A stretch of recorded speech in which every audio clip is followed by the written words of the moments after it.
una de las grandes novedades de CADE este año.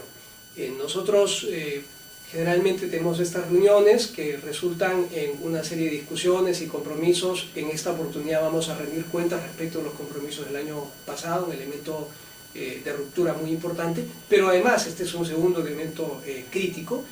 Este CADE no se agota en Paracas, esta discusión no se agota en Paracas, esta discusión comienza en Paracas y esperamos que a propósito de los temas que vamos a abordar tengamos una dinámica muy fluida de incorporación participativa en otros foros que nos permita ir recogiendo, ir destilando propuestas cada vez más puntuales de parte del público en general respecto de la mejor manera de abordar estos problemas. Así que vamos a tener estas conclusiones que a su vez van a dar paso a grupos de trabajo que se van a seguir reuniendo luego de terminado el CADE en Paracas, en un formato distinto evidentemente, pero siempre con ese énfasis propositivo y con ese énfasis participativo. Tenemos en las redes sociales un instrumento que vamos a usar por primera vez. Vamos a estimular la participación de aquellos que lamentablemente no van a poder acompañarnos en Paracas.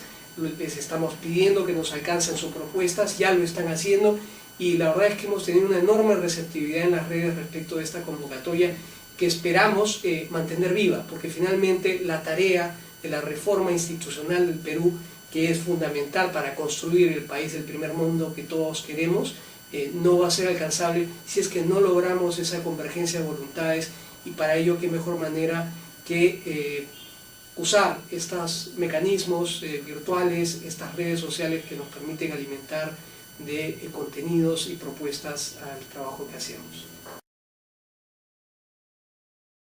Un foco en lo propositivo, que significa apartarnos ya de esa tendencia perniciosa a abundar en los diagnósticos, que suele ser una característica de este tipo de discusiones en el Perú.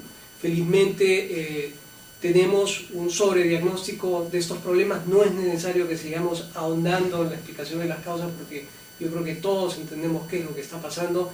Lo que hace falta ahora son propuestas concretas, es ponernos a trabajar en función de esas iniciativas. La gran promesa de este CADE para los ciudadanos es contar con un esquema de propuestas puntuales, ejecutables, inmediatas, que nos comiencen a ayudar a resolver los problemas que hemos ido postergando a lo largo de tantos años.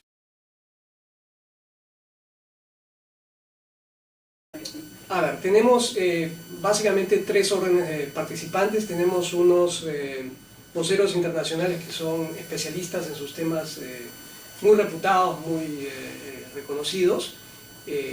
Ya me he referido al general Oscar Naranjo de Colombia, que viene a dar la charla inaugural el primer día del CADE. También tenemos la presencia de Ricardo Hausmann, que es un especialista de la Universidad de Harvard, que va a disertar sobre la dimensión institucional de estas reformas. Y finalmente Lance Pritchett, que es una de las grandes eminencias mundiales en materia de reforma de la calidad educativa, también un profesor de la Universidad de Harvard, que nos va a acompañar el último día y que va a participar en un diálogo con nuestro ministro de Educación. Tenemos la presencia de 5 ministros. Está el ministro de Educación, está el ministro de la Producción, Piero Gessi. Ya me he referido también a la posible participación del ministro del Interior. Tenemos también al ministro de Transportes y Comunicaciones, que también nos está acompañando, y lo que es más importante, también nos honra con su presencia el nuevo ministro de Economía, que va a ser el principal orador en el almuerzo central del día viernes. Así que tenemos, como verán, pues un grupo muy diverso de especialistas, tanto internacionales como nacionales, además de los comentaristas. Yo te diría que este es un CADE muy potente respecto no solo de los contenidos, sino también de los voceros involucrados.